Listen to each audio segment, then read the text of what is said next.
गांव में रहने वाला एक नौजवान लड़का अपने मानसिक डर से बहुत परेशान था। उसे हमेशा किसी न किसी बात का डर लगा ही रहता था। कभी वह यह सोचकर डरता कि पता नहीं उसका भविष्य कैसा होगा, वह खुद के और अपने माँ बाप के सपने पूरे कर भी पाएगा या नहीं। उसे हमेशा यही लगता था कि उसके अंदर बहुत सारी कमियां हैं और इसी सोच की वजह से वह खुद को दूसरों की तुलना में छोटा और कमतर समझता था। यहाँ तक कि उसे लोगों से खुलकर बात करने में भी डर लगता था। जब वह लोगों के साथ उठता बैठता या बातें करता तो उसे लगता कि लोगों का ध्यान सिर्फ उसकी कमियों की तरफ ही है। इसीलिए वह लोगों के सामने असहज और घबराहट महसूस करता था।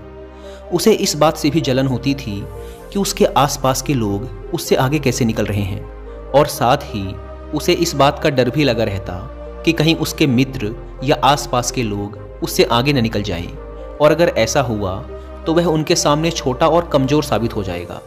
और इसी पिछड़ने व कमज़ोर साबित होने के डर से वह पता होने के बाद भी अपने मित्रों और साथियों के साथ ऐसी किसी भी जानकारी या अवसर को साझा नहीं करता था जिसमें उसे लगता था कि सामने वाला उस जानकारी या अवसर का फायदा उठाकर उससे आगे निकल जाएगा।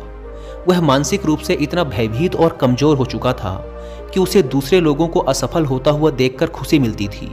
वह अक्सर खुद के काम और तरक्की की तुलना अपने आसपास के दूसरे लोगों से करता, और जो व्यक्ति उससे अधिक सफल होता उस व्यक्ति के प्रति उसके मन में जलन और ईर्ष्या के भाव पैदा होने लगते, और जो व्यक्ति उससे कम सफल होता उस व्यक्ति को देखकर उसे खुशी मिलती। अपनी इस तुलनात्मक और नकारात्मक सोच व डर की वजह से वह नौजवान अक्सर अशांत ही रहता था, और उसे पता भी था कि यह डर और तुलनात्मक सोच उसके लिए ठीक नहीं है, यह उसे पीछे की ओर खींच रही है। लेकिन फिर भी बहुत कोशिश करने के बाद भी वह अपने इस मानसिक डर और नकारात्मक सोचने की आदत को छोड़ नहीं पा रहा था, और समय के साथ उसका यह डर और भी अधिक बढ़ता जा रहा था, जिससे वह और भी अधिक चिंता और तनाव से घिरता जा रहा था, लेकिन कुछ भी कर नहीं पा रहा था। तभी अचानक उसे एक दिन एक बौद्ध भिक्षु के बारे में पता चला, जो कि उसके पड़ोस के गांव में बने बौद्ध मठ में ही रहा करते थे। वे बौद्ध भिक्षु एक ध्यानी व्यक्ति थे और उनके बहुत सारे शिष्य भी थे। वे अपनी बुद्धि और ज्ञान के बल पर लोगों की बड़ी बड़ी समस्याओं का समाधान निकालने के लिए उस पूरे क्षेत्र में प्रसिद्ध थे। बौद्ध भिक्षु के बारे में जानकारी मिलते ही वह नौजवान लड़का अगले दिन बौद्ध भिक्षु के पास पहुंच जाता है और उनको प्रणाम कर उनके समक्ष एक उदास चेहरे के साथ बैठ जाता है। पहले तो बौद्ध भिक्षु ने उसके चेहरे की तरफ बड़े ध्यान से देखा और फिर एक बड़ी ही शांत और मधुर आवाज में उसके आने का कारण पूछा। उस नौजवान लड़के ने बड़े ही उदास और दुखी मन के साथ अपनी कहानी सुनानी शुरू की। उसने कहा, मुनिवर, मैं अक्सर डरा हुआ और अशांत रहता हूँ। मैं अक्सर अपने भविष्य और काम को लेकर चिंतित और भयभीत रहता हूँ। मुझे हमेशा दूसरों से पिछड़ने और कमज़ोर साबित होने का डर सताता रहता है। मुझे दूसरों की सफलता देखकर जलन और ईर्ष्या होती है और उनकी असफलता में खुशी मिलती है। मैं हर पल खुद पर संदेह करता रहता हूँ और दूसरों से खुद की तुलना करता रहता हूँ, जिसकी वजह से मैं अंदर से बहुत ही अशांत और परेशान हो चुका हूँ, और इस अशांति व डर की वजह से मैं अपने जीवन में कुछ बड़ा नहीं कर पा रहा हूँ। मुनिवर, मैं आपके पास बड़ी उम्मीद लेकर आया हूँ, कृपया मुझे कोई सही रास्ता दिखाएं। बौद्ध भिक्षु ने उस नौजवान लड़के की बात पूरे ध्यान से सुनी और फिर एक शांत व गंभीर आवाज में कहना शुरू किया, ये सभी डर और लक्षण केवल उस व्यक्ति में पाए जाते हैं जिसमें आत्मविश्वास की कमी है, जिसे खुद पर भरोसा नहीं है और जो खुद के साथ सहज नहीं है। क्योंकि जिस व्यक्ति को खुद पर भरोसा है और जो खुद से जुड़ा हुआ है, वो कभी भी किसी और की सफलता पर दुखी नहीं होगा और ना ही किसी के असफल होने पर उसे खुशी होगी। एक आत्मविश्वास से भरा व्यक्ति इस डर में नहीं जीता कि वह लोगों से पिछड़ जाएगा या फिर उनकी नज़रों में कमज़ोर साबित हो जाएगा, क्योंकि उसे अपनी काबिलियत और मेहनत पर भरोसा होता है। इसीलिए वह हर परिस्थिति में अपना सर्वश्रेष्ठ देने का प्रयास करता है, बिना परिणाम की ज़्यादा चिंता किए। तो आज मैं तुम्हें 9 ऐसी आदतों के बारे में बताऊंगा जो उन लोगों के अंदर पाई जाती हैं जो आत्मविश्वास से भरे होते हैं, जिन्हें खुद पर भरोसा होता है, जो खुद के साथ सहज होते हैं और खुद से जुड़े होते हैं। और इन आदतों को अपनाकर तुम भी खुद को आत्मविश्वास से भर सकते हो, खुद के साथ तालमेल बिठाना सीख सकते हो और खुद को डर, जलन, ईर्ष्या और तुलना जैसे नकारात्मक विचारों से दूर रखकर अपने काम पर ध्यान दे सकते हो। तो मेरी इन बातों को ध्यान से सुनना और ये समझने का प्रयास करना कि तुम कहाँ पर खड़े हो, यानी इनमें से कौन सी आदतें तुम्हारे अंदर हैं और अभी ऐसी और कौन सी आदतें हैं जो तुम्हें अपने अंदर विकसित करनी है एक शांत, खुशहाल और सफल जीवन जीने के लिए। तो चलो शुरू करते हैं पहली आदत से। तो पहली आदत है कि चीज़ों और बातों को व्यक्तिगत रूप से लेना बंद करो। हर चीज़ को व्यक्तिगत यानी अपने ऊपर लेने की कोई ज़रूरत नहीं है, क्योंकि कोई भी इंसान अगर चीज़ों को व्यक्तिगत तौर पर लेता है, कोई भी बात अगर किसी समूह के लिए बोली जा रही है या आमतौर पर सबके लिए बोली जा रही है और वो व्यक्ति उस बात को अपने ऊपर ले लेता है, तो फिर वो वहाँ पर बहुत ज़्यादा अपमानित महसूस करता है और अपने आत्मविश्वास को बहुत गहरी चोट पहुँचा लेता है। हमें चीज़ों को व्यक्तिगत रूप से लेने की बजाय, उसे व्यक्तिगत अर्थ देने की बजाय उसका सामूहिक और परिस्थितिक अर्थ निकालना सीखना चाहिए, यानी कि वो बात कितनों के लिए, किस मकसद से और किस परिस्थिति में बोली गई है, इस बात को ध्यान में रखते हुए उसका मतलब निकालना चाहिए। और जो भी व्यक्ति अपने साथ सहज होता है, उसे खुद पर भरोसा होता है, वह खुद को जानता है कि वह कौन है, इसीलिए वह कभी भी चीज़ों को व्यक्तिगत रूप से नहीं लेता। इसकी बजाय वह मौजूदा परिस्थिति के अनुसार उस बात का मतलब निकालता है। जब हम परिस्थिति और मौके के अनुसार चीज़ों या कही गई बातों का मतलब निकालना सीख जाते हैं, तो फिर हम खुद को बेवजह का दोष देने और खुद पर बेमतलब का दबाव बनाकर परेशान होने से बच जाते हैं। दूसरी आदत है अपने आप पर, अपनी काबिलियत पर भरोसा रखना। अपने आप पर भरोसा करना ये सबसे खूबसूरत एहसास है। दूसरे हम पर भरोसा करें, ये हमारे लिए बहुत अच्छी, बहुत खास बात तो है ही, लेकिन जब हम खुद पर भरोसा करना सीख जाते हैं तो ज़िंदगी बहुत ही आसान और खूबसूरत बन जाती है। क्योंकि जब हमारा खुद पर विश्वास पक्का हो जाता है तो फिर कोई हमारा साथ दे या ना दे, हम जिंदगी में आगे बढ़ते जाते हैं और कितनी भी बड़ी से बड़ी मुसीबत हमारे सामने आए, वो घुटने टेक कर चली ही जाती है और हम हंसते मुस्कुराते हुए आगे बढ़ते जाते हैं। आत्मविश्वास से भरे लोगों की तीसरी आदत है कि उनकी ज़िंदगी में एक ठहराव होता है और वो बिना किसी घबराहट के अपना पर्याप्त समय लेते हैं। जिंदगी में सब कुछ तुरंत नहीं मिलता और ना ही हर समय परिस्थितियां हमारे अनुकूल होती हैं। ऐसा नहीं होता कि सब कुछ एकदम से और तुरंत हो जाएगा। कई बार ऐसा होता है कि हमें रुकने की ज़रूरत पड़ती है, चीज़ों को अच्छे से समझने और करने के लिए थोड़ा ठहराव की ज़रूरत पड़ती है। और इस बीच ये जो समय लगता है, इसमें ज़्यादातर लोग अपना धैर्य खो देते हैं। लेकिन जो मजबूत इंसान होगा, जो अपने साथ सहज होगा, उसमें यह खासियत होगी कि वह थोड़ा सा समय लेगा, लेकिन उसे भरोसा होगा कि जो समय वो ले रहा है या जो समय उस काम में लग रहा है, वह वास्तव में उसे और उसकी ज़िंदगी को बेहतर बना रहा है। तो वो इंसान खुशी खुशी अपना समय लेगा, इंतज़ार करेगा और विचलित व परेशान होने की बजाय उसके अंदर बहुत सारा धैर्य और आभार होगा कि चलो चीज़ें कम से कम बेहतर तो हो रही हैं। तो वो समय की कद्र करेगा, अपने अंदर शांति बनाए रखेगा और समय बहुत ही अच्छे से और शांति से बीत जाएगा। आत्मविश्वास से भरे और मानसिक रूप से मजबूत लोगों की चौथी आदत है कि वो दूसरों को भी आगे बढ़ाने में विश्वास करते हैं। एक मजबूत इंसान ही दूसरे को भी आगे बढ़ा सकता है, उसे ऊंचा उठा सकता है, उसे कुछ सिखा सकता है। जो इंसान खुद में मजबूत होता है, खुद को पसंद करता है, खुद के साथ सहज होता है, संतुष्ट होता है, वही इंसान दूसरों की मदद कर सकता है।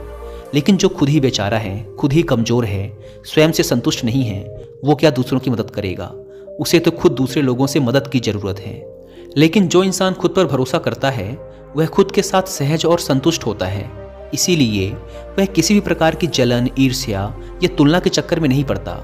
उसे दूसरे लोगों की मदद करने में भी खुशी मिलती है, क्योंकि वह जानता है कि जितना मैं मजबूत हूँ, उतना ही अगर कोई और मजबूत बनता है तो मजबूत लोगों का एक समूह बनेगा और सब मिलकर मजबूती से आगे बढ़ेंगे। खुद पर भरोसा करने वाले और मानसिक रूप से मजबूत लोगों की पांचवी आदत है कि वो बिना ज़्यादा क्रोधित हुए, बिना अपना आपा खोए, बिना किसी को नुकसान पहुंचाए और बिना डरे अपनी बात को अच्छी तरीके से रखना जानते हैं।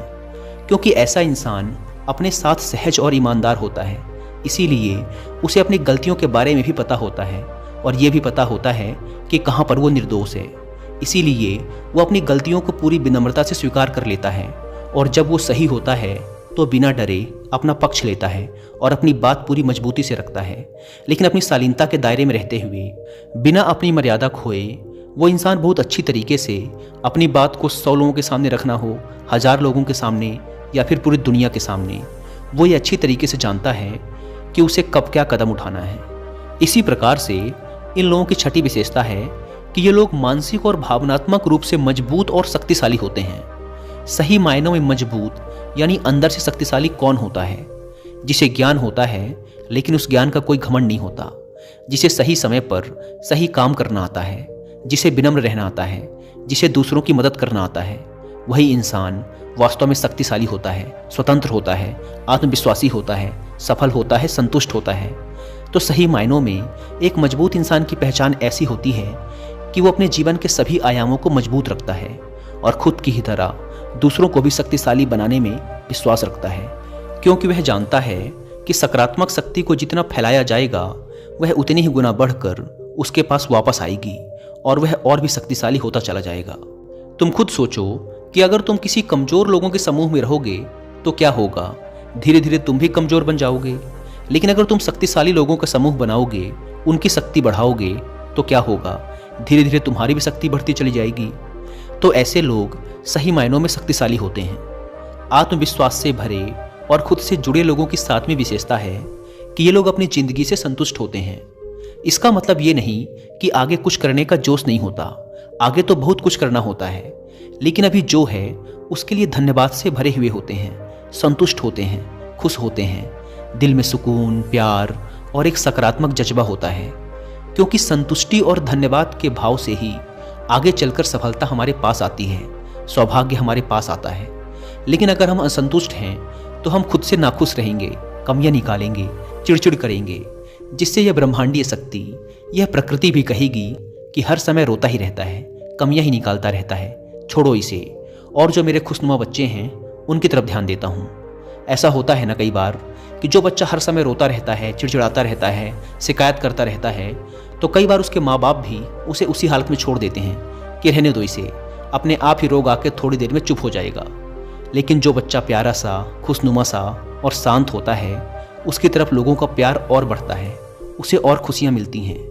तो कहने का अर्थ है कि जो लोग संतुष्ट होते हैं वो अपने साथ सहज और खुश रह पाते हैं और उनका अपने पर भरोसा बढ़ता चला जाता है।